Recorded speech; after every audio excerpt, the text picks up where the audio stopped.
Audrey, thank you so much for coming on the show and sharing your story. Thank you. Thank you so much for having me. Before we get started, would you like to tell a little bit about yourself?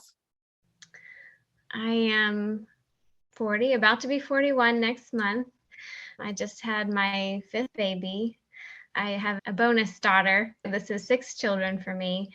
I started having children in my 20s. So I've had babies in my 20s, 30s, and now at 40. And it's different every time.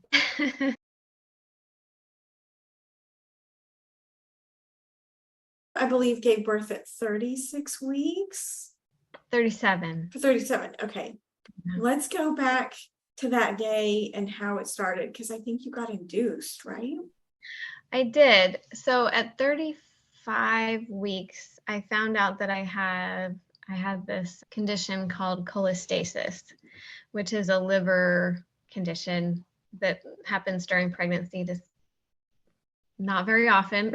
But I started having like itchiness, and not just the normal like stretchy skin itchiness that you have. It was different. So I mentioned it to the midwives, and they did this test and found out that I have this cholestasis, which doesn't cause any danger to me, but they like to induce the baby at 37 weeks because there's higher risk if you deliver after that.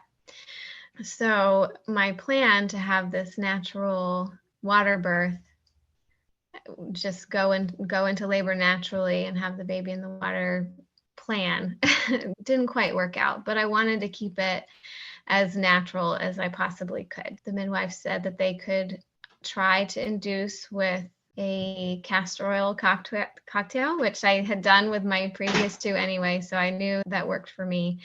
They also did one of those, like a Foley catheter to open the cervix, but we did decide to have the birth at a hospital instead of a water birth, just to be on the safe side because of the risks of this cholestasis diagnosis. Mm-hmm. It went a lot better than I had a lot of fears of the natural induction not working and having to have an epidural and it not going well, and then having a C-section. I had a lot of fears, but it ended up going a lot better than that. Yeah, they induced at 37 weeks. I went in and saw the midwives. They gave me a castor oil cocktail and did the Foley bulb. And was that painful? No, okay. Not at all. I guess some women might have some cramping and discomfort with it, but I didn't have anything. So we did that at 8 a.m. And then I went back to, since we delivered in a hospital that's 2 hours from where we live, that's where the birthing center is. So we were staying at an Airbnb, and I went back to the Airbnb with my husband and the kids, and he started cooking. He wanted to make a nice lunch. I played board games with the girls and just waited for things to get started. And around 10 a.m., I started having some contractions. They weren't super intense, but they were very close together. I was using like an app on my phone to just time things, and the contractions were like super close together. And at one point, my phone, the app told me like, it's time to go to the hospital. And I was like, well, that can't be. Like, these contractions are nothing. Like, they can't have happened that fast. What time was that? Playing. So this was between 10 and 11 a.m. And I kept hanging out with the girls, and my husband's in the kitchen cooking, and these contractions kept happening, and I was totally fine. The girls probably didn't even know that I was having contractions. And then my phone once again told me like it's time to go to the hospital. So I called the midwife and I said, I'm having contractions and they're close together, but they're not super intense. And she said, let's just go ahead and go to the hospital and see what's going on. So we met at the hospital at 12, and I got set up in the room. It was very quiet, very calm. There was one nurse and my midwife, and they got me hooked up on the wireless monitors so that I could walk around.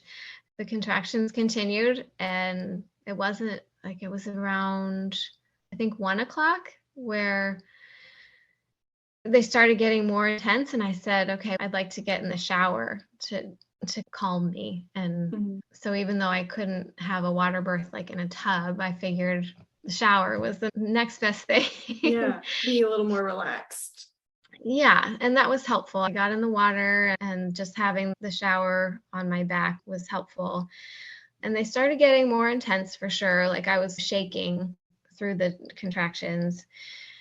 And my midwife and my husband were there and just standing there talking to me. And I did mention, like I asked, like, why am I shaking so much?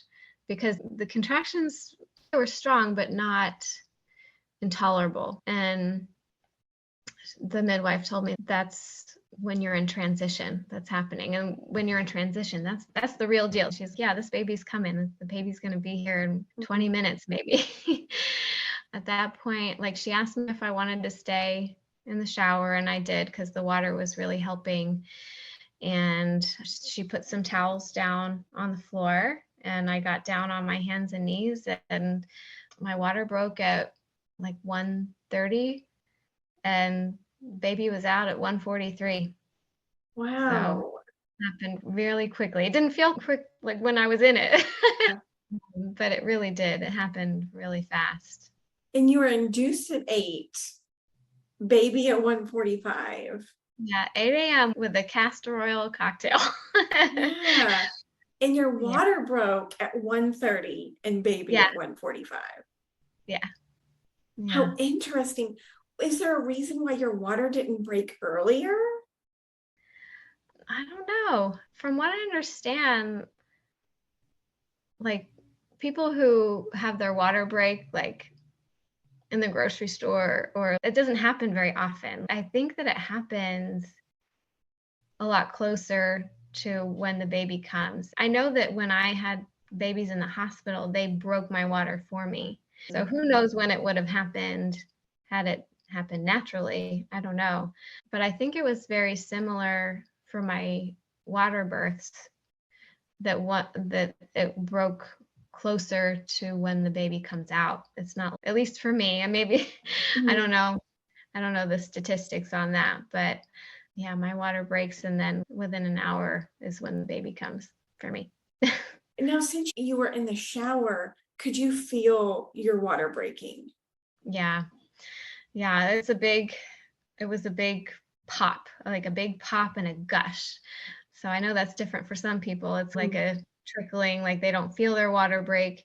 Maybe because I was contracting so hard and I was in transition then. mhm. So maybe that's why it happens that way. And the midwife caught your baby.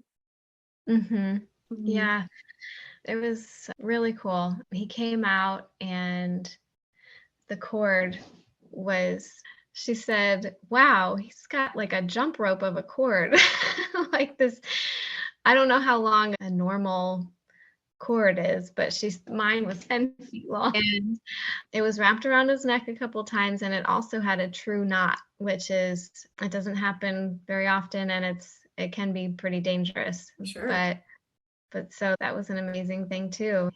I feel like he's just like this miracle baby. Yeah.